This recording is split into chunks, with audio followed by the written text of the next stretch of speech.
Teu nome é mais alto. Diga! Teu nome. O descanso que nasce da fé. É o tema da mensagem, à luz do Saltério, Salmo de número 16, verso de número 1 ao verso de número 11, que diz assim: Guarda-me, ó Deus, porque em ti me refugio. Digo ao Senhor, tu és o meu Senhor, e outro bem não possuo, senão a ti somente. Quanto aos santos que há na terra, eles são os notáveis, nos quais tenho todo o meu prazer. Muitas serão as dores dos que trocam o Senhor por outros deuses. Não oferecerei as suas libações de sangue, e os meus lábios não pronunciarão o nome deles. O Senhor é a porção da minha herança e o meu cálice. Tu sustenta a minha sorte.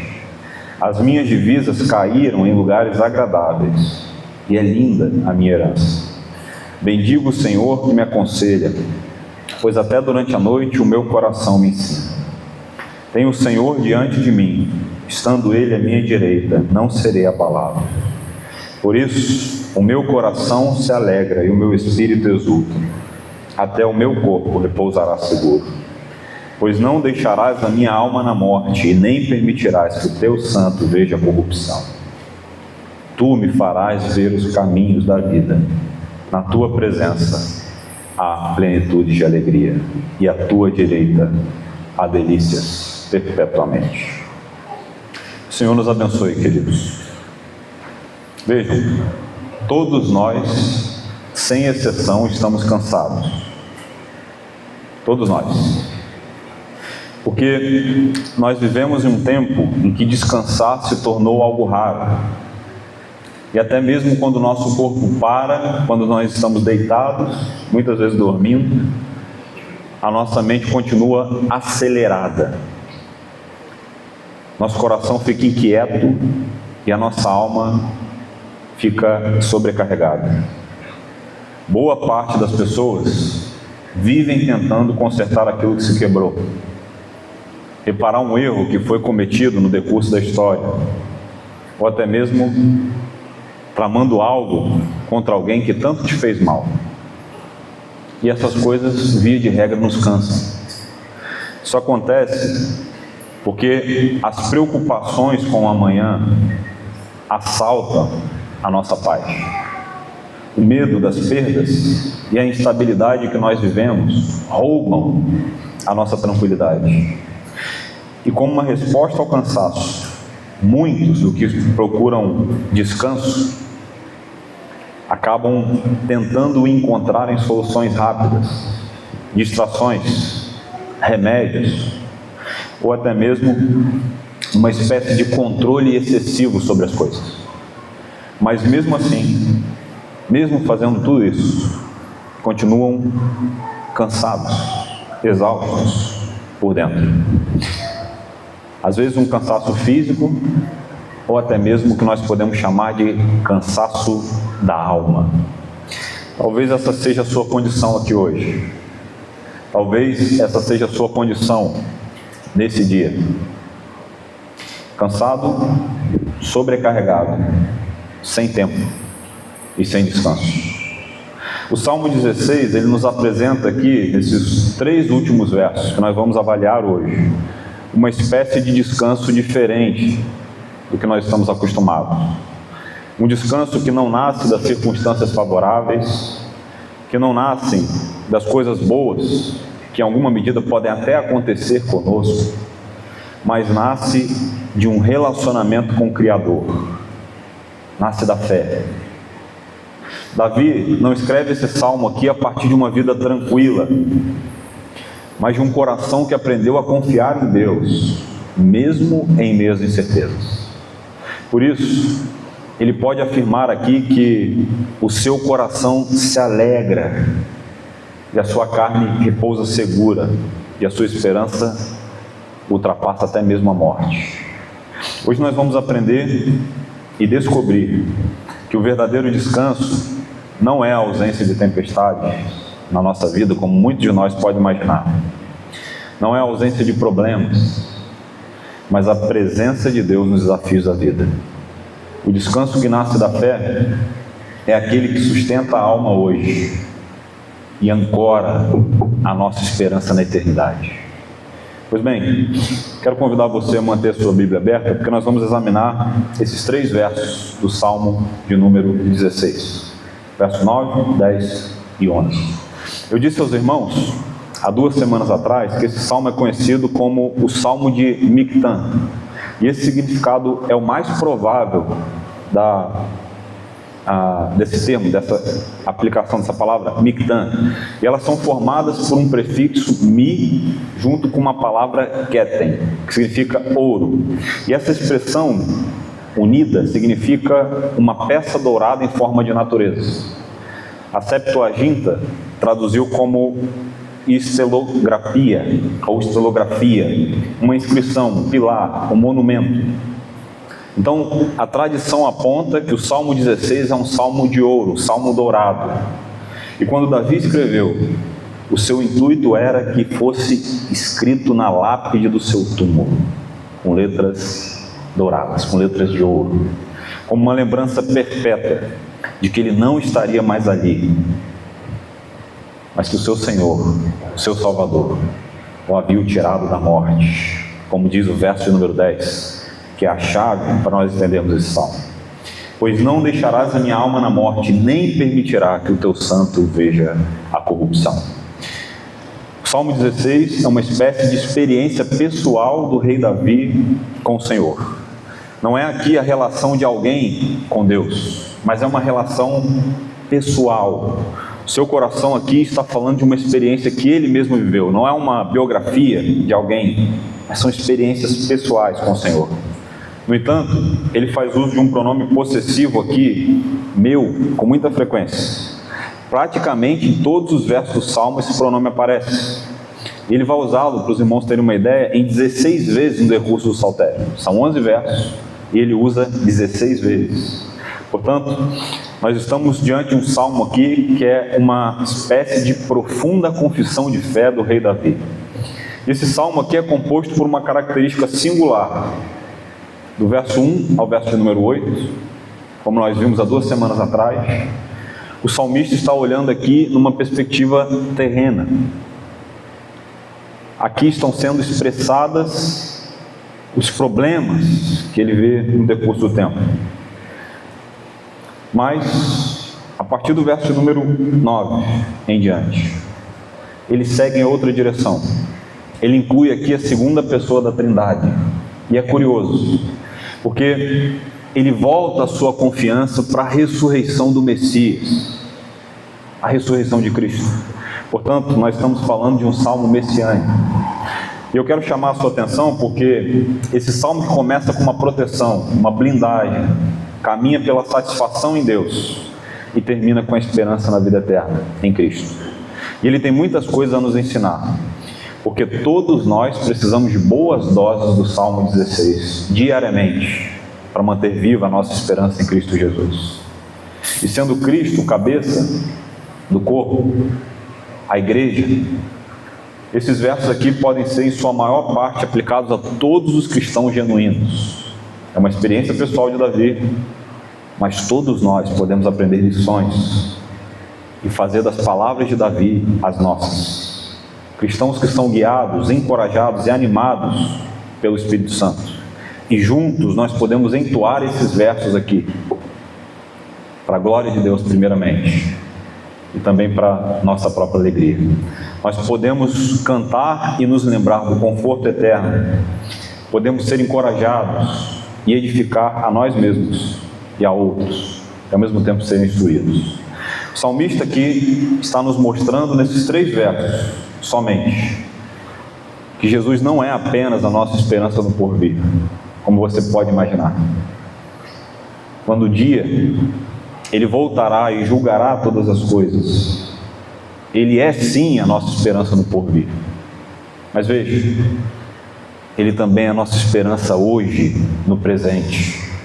Em cada momento da sua existência, é Ele a sua esperança.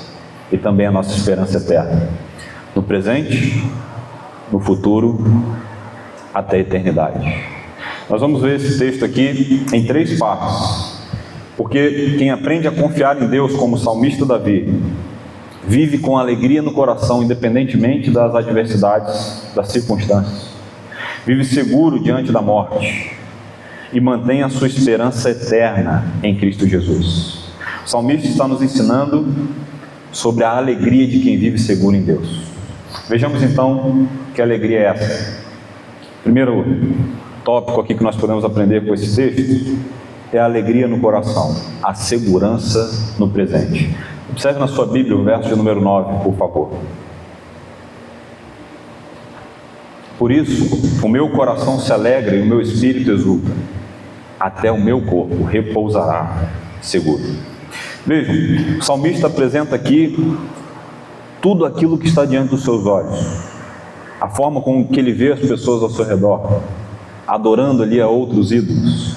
A forma com que ele mesmo havia aberto mão de adorar a Deus por muitas vezes, para adorar esses ídolos. E ele diz que essas pessoas adoram mais aos ídolos do que realmente adoram a Deus. E ele diz ainda, afirma que eles sofreriam as consequências do seu próprio pecado em si mesmos. É isso que ele faz, do verso número 1 ao verso número 8. E então, ele abre aqui o verso de número 9 com uma palavra que muda o sentido da vida para ele. A expressão dele aqui é por isso, ou em algumas versões, portanto. O autor aqui está fazendo uma conexão entre o problema que todo homem vive e a solução para a alma. E essa expressão aqui é fundamental. Vejam, irmãos, nós temos pouco descanso nesse mundo caído. Nós não temos muito descanso nesse mundo afetado pela queda. E o rei Davi, como homem maduro, experimentado na jornada, já havia experimentado muito sofrimento, mas ao mesmo tempo muitos prazeres também.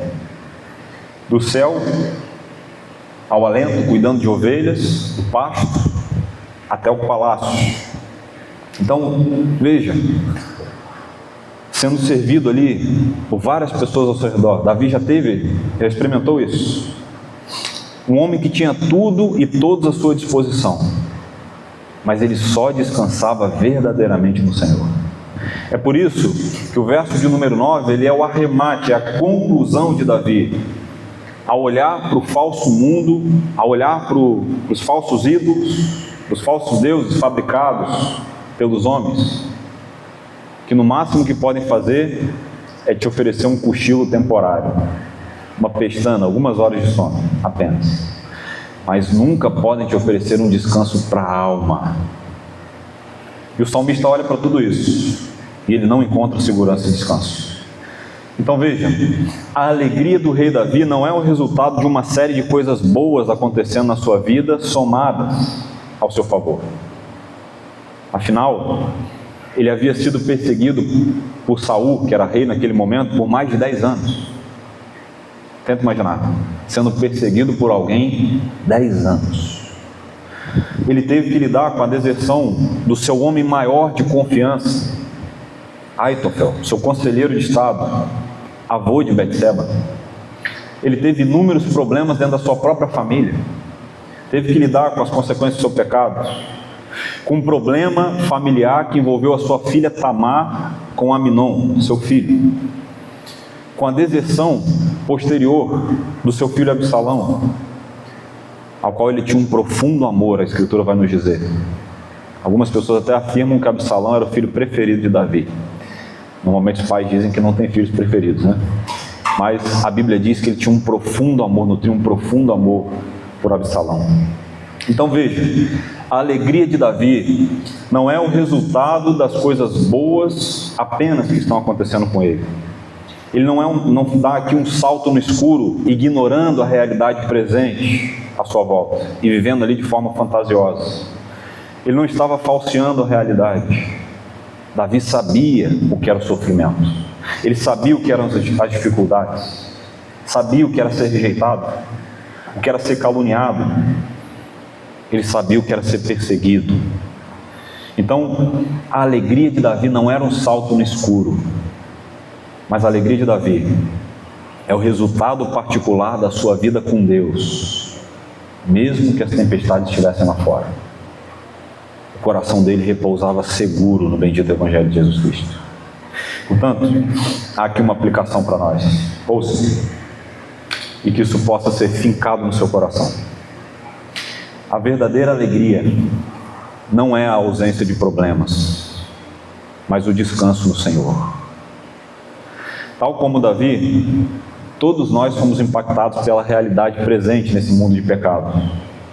Somos tomados pelo medo, pela insegurança, e o que boa parte de nós faz é depositarmos a segurança e a confiança nas coisas à nossa volta, ao nosso redor.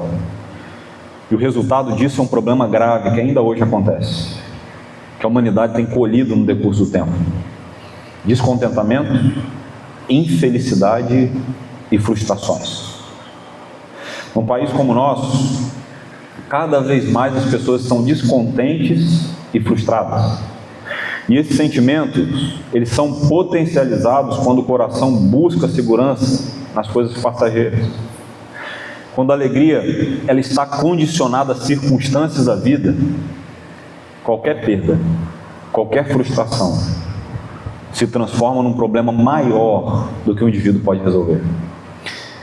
É por isso que, mesmo com tantos recursos, com tanta informação e com tantas possibilidades, ainda hoje muita gente continua cansada por dentro. Isso vai minando a nossa alegria no Salvador. Observe, irmãos, Davi não tinha um bom plano de saúde. Davi não tinha ali um carro elétrico, um BYD da época. Ele não tinha nem internet. Não tinha acesso a tantas informações como nós temos hoje na palma das nossas mãos. Nós temos mais acesso a informações na palma das nossas mãos em questão de segundos. E vivemos melhor do que qualquer rei daquela época. Mas Davi tinha o que de mais precioso um homem pode ter. Ele tinha ao Senhor. E isso era suficiente para ele ter alegria no presente.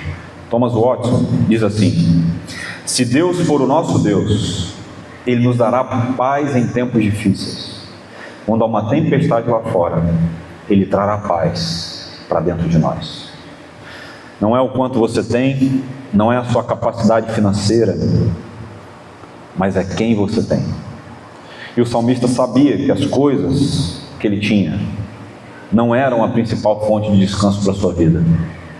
E nós estamos aqui diante de um grande contraste, porque as tempestades da vida, elas tendem a roubar de nós a alegria e o descanso em Deus. Mas veja, o salmista não está falando de algo externo, mas de algo interno. A alegria que o rei Davi está nos apresentando aqui é uma alegria que nasce no coração quando se alcança o descanso em Deus e acalma a nossa alma nas tempestades da vida. As tempestades, elas continuam existindo, as crises, as rejeições, as dores, as incertezas, mas elas não têm poder de governar o seu coração. Somente a busca contínua da presença de Deus diariamente vai trazer a verdadeira segurança e garantir que ela esteja no Evangelho e não nas circunstâncias. Quando nós descansamos nele, o coração encontra paz mesmo em meio ao caos, e a alegria deixa de ser momentânea para se tornar uma postura de fé na nossa vida, uma postura de fé no presente. Um coração alegre não vem de um riso exagerado, mas vem de uma alegria interior e não circunstancial. E às vezes é curioso como Deus faz. Às vezes Deus permite que você chegue até o fundo do poço, e Ele usa as tempestades da vida para derrubar uma por uma todas as nossas falsas seguranças e nos mostrar que só há alegria verdadeira e descanso verdadeiro nele. Vejam o que diz nosso querido pastor Timothy Keller: somente quando se chega ao fundo do poço, quando tudo desmorona, quando todos os seus esquemas e recursos estão falidos e exauridos, é que você finalmente se abre para aprender e depender completamente de Deus. Como se costuma dizer, você só percebe que Jesus é tudo de que você precisa, quando Jesus é tudo o que você tem. Deus é nossa segurança no presente, porque em meio às incertezas da vida, Ele permanece constante e fiel. Enquanto as circunstâncias mudam, os planos falham e o futuro é imprevisível. Deus nos oferece uma base firme, onde o nosso coração pode descansar. E a sua presença no agora conosco, nos desafios da vida, nos lembra de uma verdade que nenhum cristão pode esquecer. Nós não estamos sozinhos diante dos desafios, diante dos medos, das dores do cotidiano. Portanto, descansar e se alegrar em Deus não significa ausência de dificuldades, mas a certeza de que alguém te sustentando em cada passo da sua vida, em cada passo da sua existência. No presente, Ele nos fortalece, Ele nos orienta, Ele nos dá a força necessária para enfrentar o dia de hoje, sem a ansiedade excessiva do dia de amanhã. Basta cada dia o seu mal, viva cada dia de uma vez. O maior sinal, irmãos, de que essa geração está perdida é a forma como se vivem, como as pessoas vivem no mundo. Nunca se teve tanta coisa, nunca se teve tanta informação, mas raramente se tem paz. O que é paz? O que é paz? É aí que a fé cristã confronta o nosso tempo, nos lembra que o descanso da alma não vem de fora para dentro, mas de um coração em constante comunhão com Deus. Portanto, alegre-se no Evangelho. Você tem passado por situações difíceis na sua vida? Alegre-se no Evangelho. Você constantemente se sente frustrado? Volte a sua comunhão para o Senhor e alegre-se no Evangelho. Você tem muitos problemas e não vê saída na sua vida? Os problemas são maiores do que você imagina? Volte a sua comunhão com Deus e peça a Ele ajuda e alegre-se no Evangelho. Quando o Senhor governa o seu coração, toda a sua vida entra em descanso. Portanto, alegre-se no Evangelho.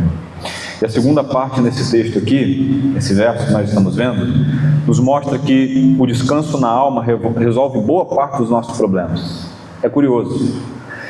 É claro que há patologias que você precisa procurar ajuda médica, em alguns casos até mesmo tomar medicações adequadas para as patologias, para as doenças. Mas o descanso da alma de Davi trazia também um descanso para o seu corpo. Vejam o que diz a parte B do verso número 9. Até o meu corpo repousará seguro. Mente sã, corpo são. Alma sã, corpo são. Muitos querem paz no corpo, mas sem resolver as inquietações da alma. E o resultado disso é que há muitas pessoas sofrendo no corpo os problemas da alma, doenças, enfermidades, inquietações, dentre outras coisas que você não foi criado para experimentar, se você realmente descansar no Senhor. Portanto, até o seu corpo descansa, quando a sua alma confia e descansa no Senhor. Mas há aqui uma segunda verdade que esse texto aponta para nós. Observe na sua Bíblia: a esperança além da morte, a verdadeira segurança no futuro. Veja o que diz no verso número 10, quando o salmista diz assim: pois não deixarás a minha alma na morte, nem permitirá que o teu santo veja a corrupção. Vejam, irmãos, Davi, como outros homens que já passaram pela terra, experimentaram a corrupção, morreram e desceram até a sepultura. Eles experimentaram a morte. Portanto, veja, o verso de número 10 não é um verso sobre Davi, é um verso messiânico. O salmista está nos mostrando aqui que naquela altura, ainda no Antigo Testamento, já havia a esperança do Messias. Tenho dito aos irmãos que Jesus não é o plano B de Deus, é o plano A. Desde o início de todas as coisas, havia esperança que Deus enviaria o Messias para salvar os homens, e isso já estava aqui em curso. Basta você observar capítulo 19 de Jó, verso de número 25, que diz assim: porque eu sei que o meu Redentor vive e um dia se levantará sobre a terra. Redenção? Antigo Testamento? Apocalipse capítulo 13, verso de número 8. O Cordeiro que foi morto desde a fundação do mundo. Portanto, vejam, Jesus já era o plano de Deus desde o início. Os últimos versos do Salmo de número 16 estão se referindo ao Messias, a Cristo. E por que eu posso afirmar isso? Abra sua Bíblia em Atos dos Apóstolos, capítulo de número 2, verso de número 25 ao verso de número 27. E veja o que nas palavras do apóstolo Pedro, o evangelista Lucas registra.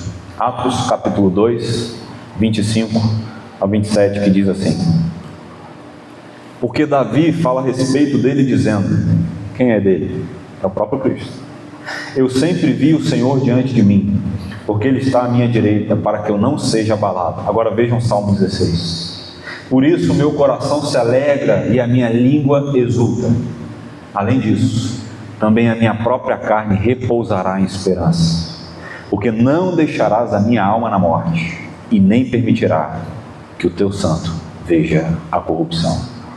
Em Atos 13, do verso 35 ao 37, o apóstolo Paulo, como experimentado pastor, ele diz que Davi foi sepultado ao lado dos seus pais, e ele experimentou a corrupção.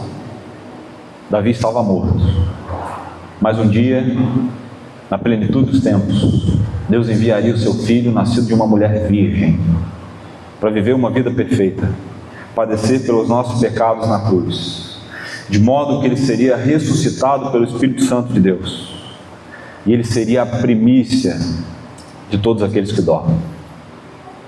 Cristo não viu a corrupção, e quando ele ressuscitou no terceiro dia, ele tinha um corpo real e sólido, era um corpo glorificado. Nós somos informados na Escritura de que, por exemplo, ele podia comer alimentos, poderia aparecer e desaparecer, podia atravessar portas trancadas. Portanto, a esperança do salmista Davi não é nele mesmo, mas no Messias, no futuro.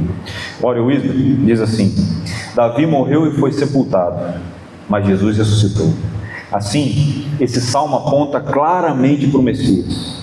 A esperança de Davi não estava apenas em ser poupado da morte, mas em um Deus que venceu a morte.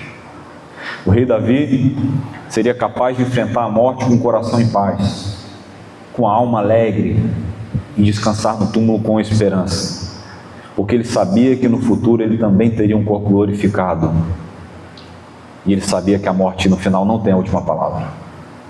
Jesus Cristo é a primícia daqueles que dormem, e a garantia de que a ressurreição não é uma promessa vazia, mas uma realidade que foi inaugurada em Cristo. E mesmo que o mundo não reconheça, mesmo que no futuro a sua vida não aponte para uma luz no final do túnel,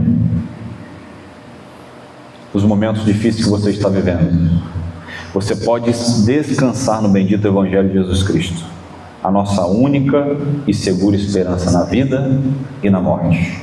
E aqui uma aplicação para nós. Ouça: a vida não é indolor, irmãos. Eu vou repetir: a vida não é indolor, e nós ainda não chegamos em casa, mas nós temos a certeza de que há alguém nos esperando. Davi sabia que ele passaria por dificuldades na sua vida. Ele era um homem experimentado, confiava no Senhor, confiava em Deus, mas isso não o isentou de viver frustrações. Ele sabia que no final de tudo o descanso dele não estava aqui, e que a morte seria apenas uma fase que o entregaria nas mãos do Salvador. Portanto, não espere receber aplausos desse mundo caído, não espere receber carinho, não espere receber amor. Muitos de nós passam pela vida achando que essas dificuldades, esse tipo de provações só acontece conosco, e vivem a vida querendo o reconhecimento de um mundo que rejeitou e crucificou o nosso Salvador. Ouça, eu falo isso com muito amor a você. Você pode estar passando por situações difíceis na sua vida, sendo rejeitado, sendo esquecido, se sentindo sozinho e até mesmo cansado de tantas coisas que acontecem com você. Isso acaba cegando a sua visão, os seus olhos e tirando a sua perspectiva do futuro. Os planos, por exemplo, que você fazia há anos e hoje você não faz mais. A alegria que você tinha há muitos anos, há muito tempo, mas sumiu de um tempo para cá. Os dias se tornaram mais difíceis a ponto de você não acreditar que tem motivos para continuar a vida. Ouça, meu irmão e minha irmã, lembre-se disso. Todos nós estamos cansados desse mundo caído. E eu quero te encorajar com o testemunho de um casal de missionários. Houve um casal de missionários do século XIX. Em determinado momento da vida deles, eles entenderam que Deus os estava chamando para a missão. E eles saíram então, abandonaram tudo e foram pregar em outro continente. Eles ouviram o chamado de Deus, se prepararam, foram levar as boas novas de pregação a outros povos. Então eles partiram para outro continente, deixaram seu país e foram servir numa região inóspita, longe. E lá eles fizeram um trabalho magnífico por anos. Então, depois de quase 50 anos, tente imaginar isso, 50 anos, aqueles missionários, o casal de missionários concluíram seu trabalho e foram jubilados, como muitos outros, se aposentaram, chegaram ao final. A comunicação naquela época era um pouco rudimentar ainda, estamos falando aí do século XIX, comunicação por cartas, e eles então escreveram uma carta e enviaram, dizendo que eles estavam voltando para casa. Uma carta para os seus amigos, uma carta para a igreja, uma carta para os familiares. E então eles pegaram o primeiro navio em direção à sua casa. E eles estavam voltando para casa. Uma longa viagem de volta. O que eles imaginaram então? Nós seremos bem recebidos. Não é?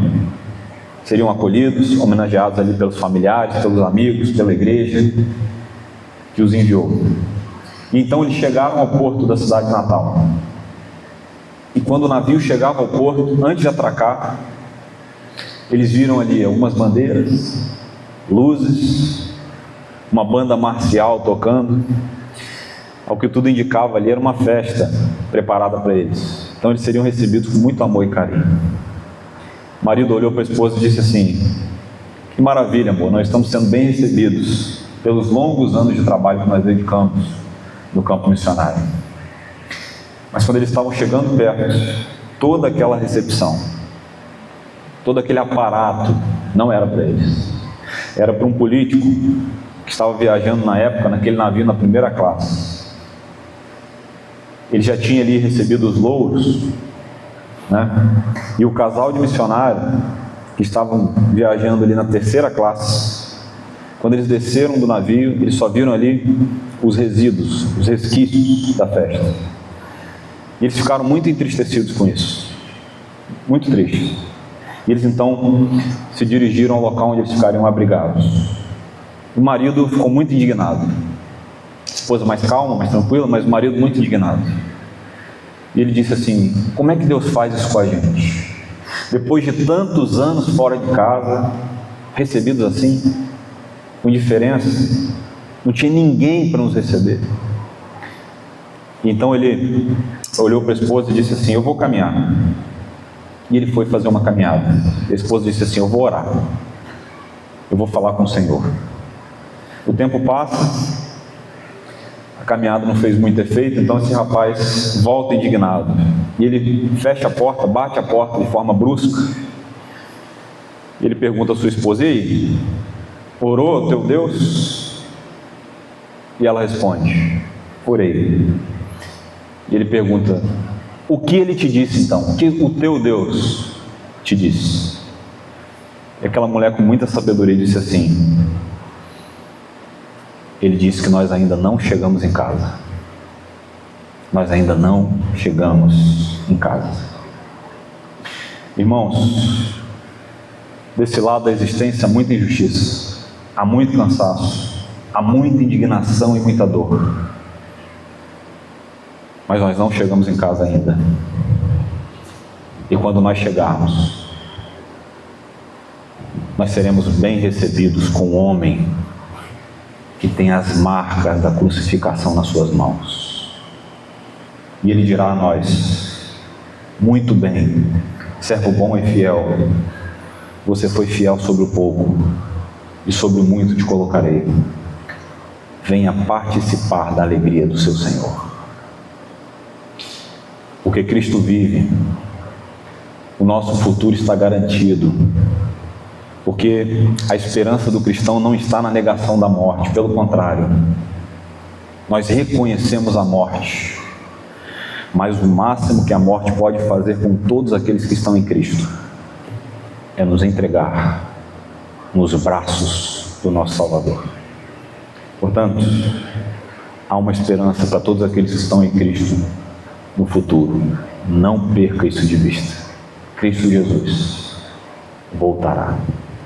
Isso nos leva ao nosso último ponto dessa mensagem: a plenitude na presença de Deus, a segurança eterna. Veja o verso número 11, o que diz na sua Bíblia, por favor. Tu me farás ver os caminhos da vida, na tua presença a plenitude de alegria, à tua direita há delícias perpetuamente. Vejam, irmãos, o salmista aqui ele conclui falando sobre a segurança eterna. Nada aqui é parcial, porque nada no céu é passageiro, assim como hoje é aqui, agora na nossa vida. Não será ali uma alegria momentânea, mas uma plenitude de alegria. Não é um prazer passageiro, mas é um prazer eterno. E Davi sabe que ele não será esquecido naquele túmulo. Que quando as pessoas olharem, ao verem ali o seu túmulo, o corpo de Davi está ali de fato.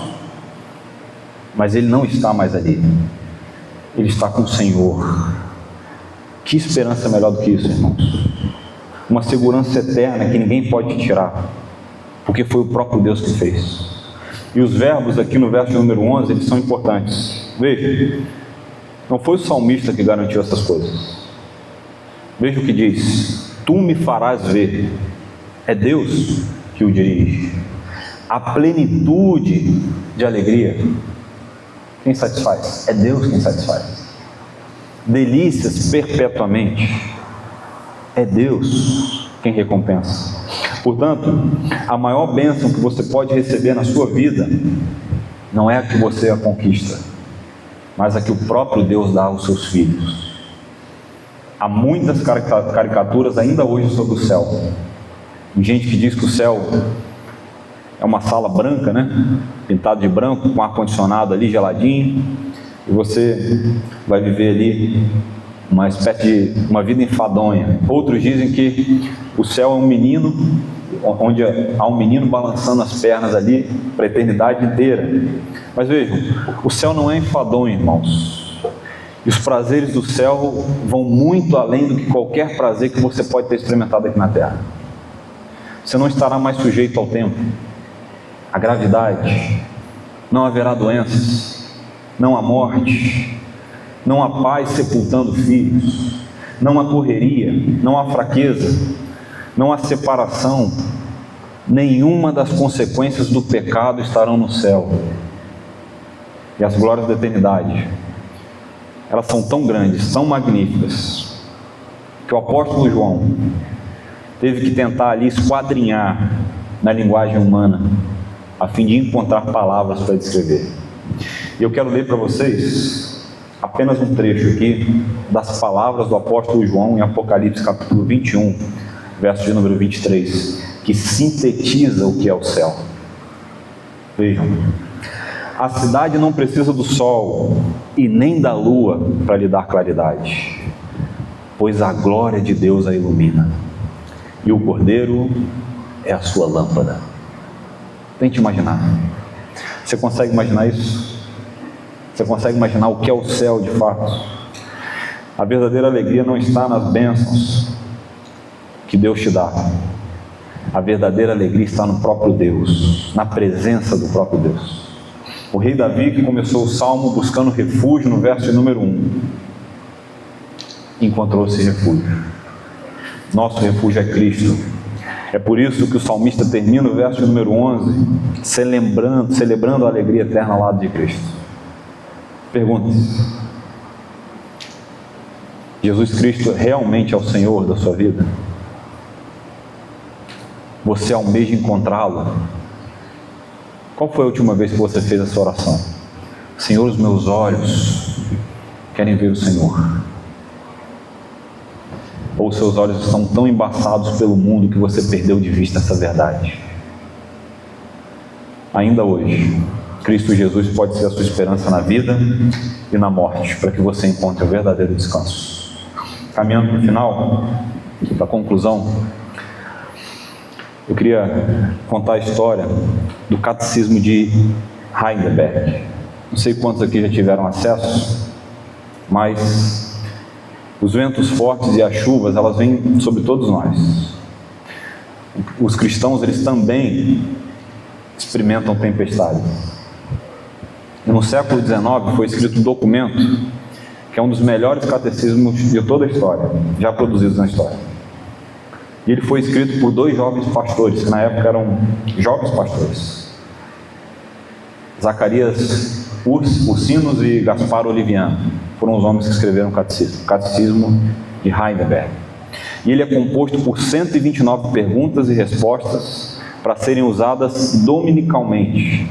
E eles são divididos para serem usados nos 52 domingos do ano, na liturgia ali das igrejas protestantes.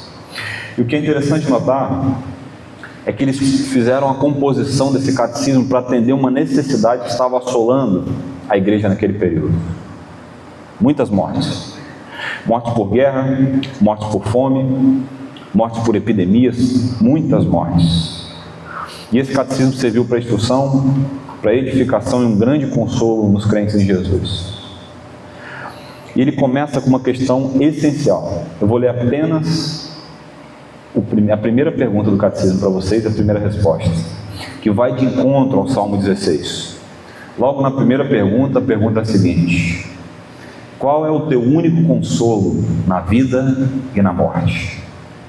A resposta é a seguinte: o meu fundamento é o meu fiel Salvador, Jesus Cristo. A Ele pertenço em corpo e alma, na vida e na morte, e não pertenço a mim mesmo. Com seu precioso sangue, Ele pagou plenamente por todos os meus pecados e me libertou de todo o domínio do diabo. E agora Ele me protege de tal maneira que, sem a vontade do meu Pai Celestial, nenhum fio de cabelo pode cair da minha cabeça. Além disso, tudo coopera para o meu bem. Por isso, pelo Espírito Santo, Ele também me assegura a vida eterna e me torna disposto a viver para Ele daqui em diante, de todo o meu coração. O Catecismo de Heidelberg foi escrito e publicado em 1563. E ele ainda hoje é atual.